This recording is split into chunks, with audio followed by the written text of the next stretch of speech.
Mundur sedikit ke saat interview Jungsu. Ketika para dokter pewawancara mempertanyakan usianya yang sudah nggak muda lagi dan pasti akan sulit untuk beradaptasi. Dari masuk fakultas kedokteran sampai lulus aku selesai magang, aku sama sekali tidak pernah memikirkan ingin menjadi dokter seperti apa karena nilaiku cukup bagus. Aku masuk kedokteran. Hal yang kuinginkan hanyalah menjadi dokter secepat mungkin supaya bisa membantu keadaan ekonomi keluarga. Namun lucunya setelah 2 tahun membesarkan 2 anak sebagai ibu rumah tangga dan menjalani operasi besar yaitu transplantasi liver, baru muncul keinginan untuk menjadi dokter yang benar-benar baik. Aku juga sangat yakin pengalaman itu akan menjadi landasan yang baik bagi seorang dokter. Namun semua keinginan itu baru akan terwujud jika aku terpilih dalam wawancara ini. Itulah jawaban Jungsu dan juga akhir dari sesi wawancaranya. Jawaban dari Jungsu sangat bagus dan memukau para profesor yang mewawancarainya. Tapi tetap saja Profesor Departemen Dokter Keluarga keberatan menerimanya. Begitu wawancaranya selesai, Jungmin langsung mengajaknya bicara 4 mata di ruang kosong. Dia benar-benar gak menyangka kalau ibunya mengikuti ujian dan mendaftar menjadi dokter residen. Dia tambah khawatir saat tahu kalau ibunya merahasiakan ini dari ayahnya. Jungmin bukannya melarang ibunya ataupun malu kalau ibunya kembali menjadi dokter di usia yang sudah tidak muda. Sebaliknya, Jungmin bangga karena ibunya berhasil meraih nilai yang tinggi melampauinya di ujian residen. Yang dikhawatirkan Jungmin adalah kesehatan ibunya. Dia takut ibunya akan mudah terinfeksi berada di rumah sakit karena kondisi livernya. Namun Jungsu meyakinkan Jungmin kalau dia baik-baik saja. Selesai berbincang, Jungsu pamit pergi duluan karena punya urusan lain. Urusan yang dimaksud oleh Jungsu adalah menemui Sung-hee. Sung-hee shock saat Jungsu tiba-tiba saja berkunjung ke ruang kerjanya. Dengan sopan, Jungsu memperkenalkan diri dan mengingatkan Sung-hee kalau mereka dulunya satu universitas. Sung-hee tentu ingat dan berusaha sekeras mungkin untuk tetap tenang. Jungsu menjelaskan kalau dia mendaftar menjadi residen di Departemen Kedokteran Keluarga. Ternyata sebelum mendaftar di departemen tersebut, Jungsu terlebih dahulu mencari tahu dan gak sengaja melihat profil Sung-hee di halaman web Rumah Sakit Universitas Gusan. Dia masih belum tahu akan diterima atau tidak, tapi jika diterima dia akan berusaha sebaik mungkin. Respon Sung-hee, baik, tapi di dalam hati sangat berharap Jungsu tidak diterima. Sebelum Jungsu pergi, Sung-hee bertanya satu hal, apakah suaminya tahu kalau dia melamar ke rumah sakit ini? Jujur, Jungsu menjawab kalau In-ho tidak tahu dan meminta Sung-hee untuk tidak memberitahu suaminya jika mereka bertemu. Kenapa? Pasangan suami istri akan bekerja di rumah sakit yang sama. Bukankah dia harus tahu? Suamiku juga tidak memberitahuku kau bekerja di rumah sakit ini. Jawab Jungsu, tenang, skakmat. Pertemuan ini dilakukan Jungsu hanya untuk mengonfirmasi bahwa Sung-hee, cinta pertama suaminya, memang benar bekerja di tempat yang sama dengan suaminya. Dari ekspresinya, kita bisa menebak ada rasa kekecewaan di hati Jungsu karena In-ho merahasiakan mengenai Sung-hee. Di malam hari, In-ho dan Sung-hee masih bertemu. Mereka membicarakan mengenai Jungsu. Sung-hee sudah memastikan kalau Jungsu nggak akan diterima, dan juga dia akan cuti selama 2 minggu ke depan untuk menemui ayahnya di Pulau Jeju. Ayahnya didiagnosis menderita kanker pankreas stadium 4. Sepertinya hubungan Sung-hee dengan ayahnya tidak begitu baik, dan kelihatannya itu ada hubungannya juga dengan In-ho. Kita kembali ke akhir episode 2. Jungsu menerima telepon yang menginfokan kalau dia tidak diterima menjadi dokter residen di rumah sakit Universitas Gusan. Jungsu kecewa. Untungnya Jungmin menghiburnya. In-ho yang bahagia menghadiahkan Jungsu untuk pergi liburan. Ya udah, Jungsu akhirnya bersiap liburan dengan Mihae. Mereka akan berlibur ke Boracay. Keduanya udah tiba di bandara dan tinggal check-in saja. Sembari menunggu check-in, Mihae menginterogasi Jungsu. Dia penasaran kenapa Jungsu melamar ke rumah sakit tempat In-ho bekerja. Bukankah itu akan membuatnya tidak nyaman? Ternyata alasannya karena Jungsu mengetahui Sung-hee bekerja di rumah sakit tersebut. Mungkin terdengar aneh, tapi dia merasa jengkel mengetahui In-ho bekerja di tempat yang sama dengan cinta pertamanya. Mihae menyimpulkan kalau alasan Jungsu untuk mengawasi In-ho dan Sung-hee.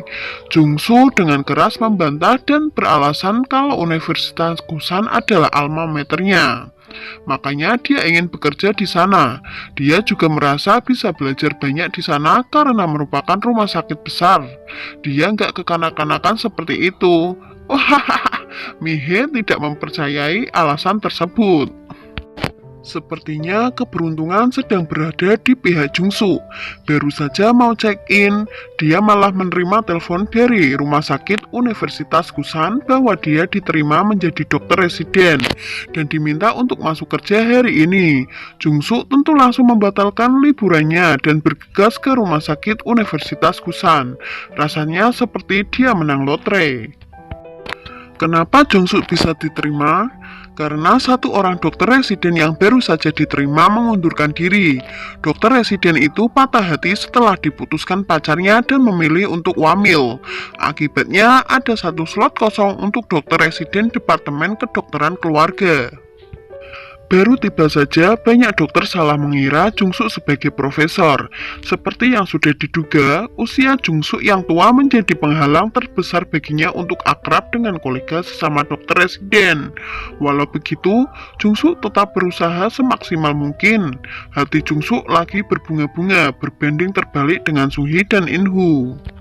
Sung-hee dan In-ho langsung mengadakan pertemuan darurat. Sung-hee menyalahkan In-ho. In-ho juga bingung dengan situasi ini dan memintanya menunggu karena dia masih harus memikirkan solusinya. Lagi stres begini, dia malah mendapatkan info bahwa ada profesor bedah baru di rumah sakit mereka. Profesor itu adalah Roy Kim. Roy Kim kaget karena ternyata satu tempat kerja dengan In-ho. In-ho malah bersikap seolah ini adalah pertemuan pertama mereka.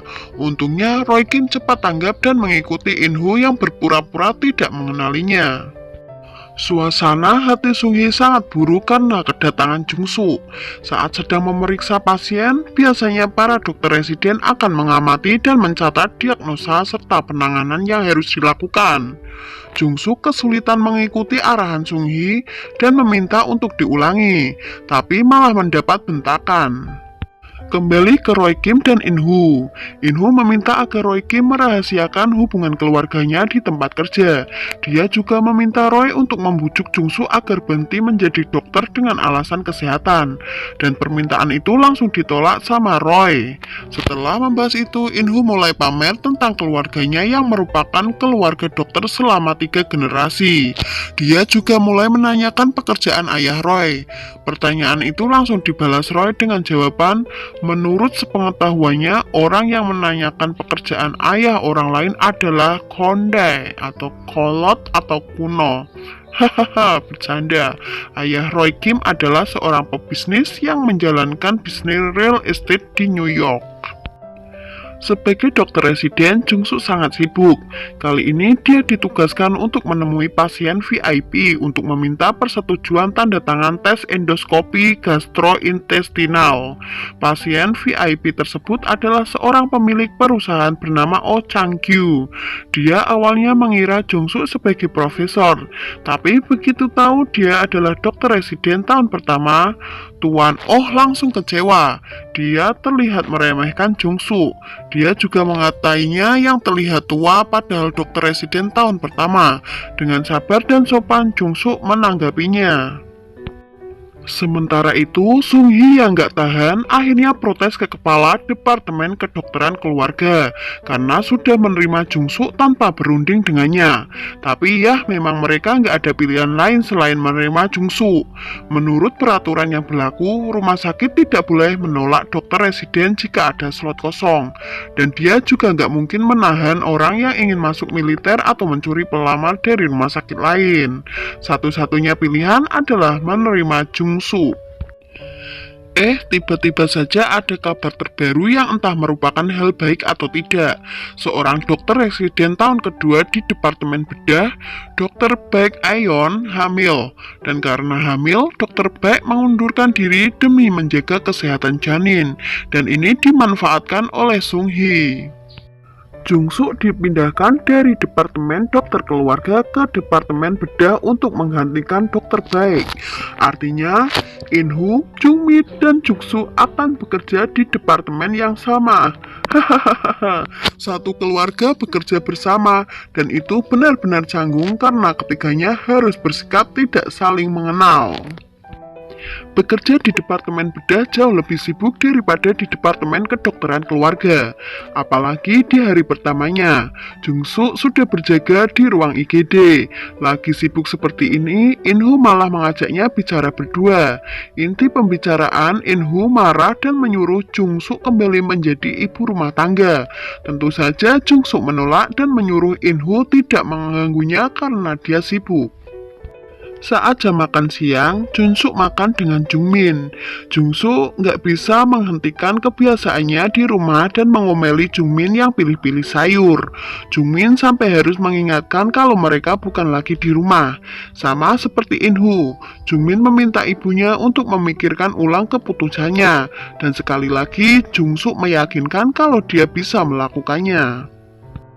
Takut ibunya salah paham, Jung Min mengirim pesan ke Jung Suk begitu selesai makan. Dia bukannya menentang ibunya, hanya saja dia merasa khawatir terhadap kondisi kesehatan ibunya. Jika ibunya butuh bantuan, ibunya bisa menghubunginya. Di jam pulang kerja, akhirnya Jung Suk dan Roy bertemu. Dunia memang sempit karena pertemuan kali ini mereka bertemu sebagai profesor bedah dengan dokter residen Departemen Bedah. Roy beneran blak-blakan. Di pertemuan kali ini dia langsung bertanya kapan Jung Suk akan menceraikan suaminya. Hahaha. Jung Suk kaget dengan pertanyaan tersebut. Dia nggak ada niat untuk bercerai karena bercerai tidak semudah itu. Dia mulai membalikan topik dengan menanyakan alasan Roy belum menikah. Roy menjawab kalau dia nggak yakin bisa mencintai satu wanita dan mengabdi untuk keluarga. Jung Suk langsung berujar kalau bercerai butuh 100 kali lebih yakin dibandingkan saat menikah. Kembali ke topik, Roy memuji kesabaran Jung Suk. Dia kagum. Dari pembicaraan itu, Jung Suk tahu kalau Roy adalah orang Amerika yang sudah diadopsi dari kecil. Tapi entah itu bercanda atau serius, dia ingin membuat Jung Suk terus penasaran dengan identitasnya. Hari ini benar-benar melelahkan, dan begitu sampai di rumah, Jung Suk malah harus menghadapi omelan mertuanya, yang intinya menyuruhnya berhenti bekerja dan fokus mengurus anak. Dia memberitahu kalau hari ini Ireng harus pulang dengan taksi dan beli makan malam di luar. Padahal Nyonya Kuak bisa memasakkan makan malam untuk cucunya, tapi dia menolak. Dia nggak mau melakukan pekerjaan rumah. Dia juga bilang kalau Ireng adalah anak Jung Suk, jadi Jung Suk yang harus mengurusnya. Belum cukup satu, saat Jung Suk lagi cuci piring, Ireng datang untuk marah-marah. Dia mengingatkan ibunya kalau dia udah kelas 3 SMA, dan harusnya ibunya fokus padanya sama seperti saat Jung Min kelas 3 SMA. Apa ibunya mau dia kuliah atau tidak? Pertanyaan tersebut membuat Jung Suk marah. Lalu, kau yang kelas 3 SMA, bukan ibu. Kau belajar untuk kebaikanmu. Kenapa ibu diharuskan berkorban? Kau masuk kuliah untuk kebaikanmu, bukan untuk kebaikan ibu kan? Benar, ibu memang pernah hidup dengan pemikiran seperti itu. Namun pemikiran ibu berubah. Ibu sudah membesarkanmu dan Jung Min sebesar ini. Sudah waktunya kalian mengurus hidup kalian sendiri tanpa bantuan ibu. Ibu akan selalu mendukung dan membantumu kapanpun ibu akan berusaha untuk melakukan yang terbaik. Yang terbaik, ibu hanya melakukan yang ibu inginkan, teriak Ireng dan masuk ke dalam kamarnya. Ireng sangat marah dan curhat ke teman lesnya kalau dia harus naik taksi mulai sekarang. Temannya Unsu membalas kalau dia udah pulang pergi naik taksi sejak datang ke Korea. Kembali ke Jungsu, baru saja menjalani hari melelahkan sebagai dokter residen. Sampai rumah kena omelan mertua, berantem dengan Ireng. Sekarang saat masih tidur, Inho malah masuk ke kamar dan mengomelinya lagi. Inho menegaskan kalau dia nggak akan melarang Jungsu lagi. Tapi Jungsu jangan bersikap mengenalnya di rumah sakit. Jangan pernah menunjukkan kelelahannya atau meminta tolong. Jangan harap dia akan membantu. Dia akan memperlakukan Jungsu sama seperti residen lainnya, dan memang itu yang diinginkan oleh Jungsu. Keesokan harinya, Jungsu telat bangun dan mau nebeng Inhu ke rumah sakit, tapi langsung ditolak. Inhu malah menyuruhnya agar tidak datang lebih telat darinya. Dasar licik. Dia sengaja begitu agar punya alasan memarahi Jungsu. Begitu Jungsu keluar rumah, Inhu juga langsung bergegas berangkat. Inhu lebih cepat selangkah tiba di rumah sakit. Dia juga melihat Jungsu yang berlari menunjuk lift, tapi dengan sengaja langsung menutup pintu lift agar Jungsu terlambat. Beruntung sekali, Roy juga baru tiba dan menahan pintu lift tidak tertutup. Berkat itu, Jungsu tidak terlambat. Melihat keakraban Roy dan Jungsu, Inhu jelas cemburu. Hari ini para dokter residen berkumpul untuk memberitahu kondisi pasien dan diagnosa penanganan kepada Inhu. Jungmin melakukan kesalahan karena salah melakukan satu prosedur. Selanjutnya dia memarahi Jungsu karena tidak bisa menjawab pertanyaannya. Tidak hanya dimarahi oleh Inhu, Jungmin juga dimarahi oleh seniornya, Dr. Jun Sura, karena tidak bisa menjawab pertanyaan Inhu tadi. Sebagai ibu, Jungsu nggak bisa menutupi nalurinya untuk menghibur Jungmin dengan menepuk pantatnya. Hal ini malah kelihatan sama Sura, tapi keduanya langsung akting nggak ada apa-apa. Hahaha. Tapi kelihatan sekali kalau Jungsu kesal dengan Sura yang udah memarahi putranya dengan keras. Sung-hee dan In-ho lagi-lagi mengadakan pertemuan darurat. Topiknya masih mengenai Jungsu. Ternyata meski Sung-hee berhasil mengirim Jungsu ke departemen bedah, tapi 3 bulan lagi Jungsu akan kembali ke departemen kedokteran keluarga dan menjadi anak didiknya. Dan Sung-hee sangat gak suka hal itu. In-ho memintanya untuk tenang karena dia akan membuat Jungsu mengundurkan diri. Dia akan membuat Jungsu lelah secara fisik dan mental. Jika terus dimarahi karena gak bisa melakukan hal benar, dia yakin Jungsu akan malu dan menyalahkan diri sendiri. Oh iya, malam ini Kepala Departemen Bedah berencana untuk mengadakan pesta sebagai perayaan bergabungnya Roy Kim dan Dokter Residen. Meski tersenyum mengiyakan, tapi In-ho khawatir. Dia mau melarang Jungsu untuk ikut, tapi telat. Semua udah berkumpul untuk pergi bersama. Di tempat lain, Nyonya Kwa mengajak Nyonya Oh ketemu. Dari cara bicaranya, dia merendahkan Nyonya Oh. Tidak diduga, Nyonya Oh selalu bisa membalas semua ucapannya dan balik membuatnya malu. Contohnya soal kulit wajahnya yang cantik alami dengan sedikit keriput dan tidak melakukan suntik botox. Nyonya Kwa sampai kesulitan membalas setiap ucapan Nyonya Oh. Setelah basa-basi yang cukup panjang dan lebar, Nyonya Kwa akhirnya ke inti pokok pertemuan.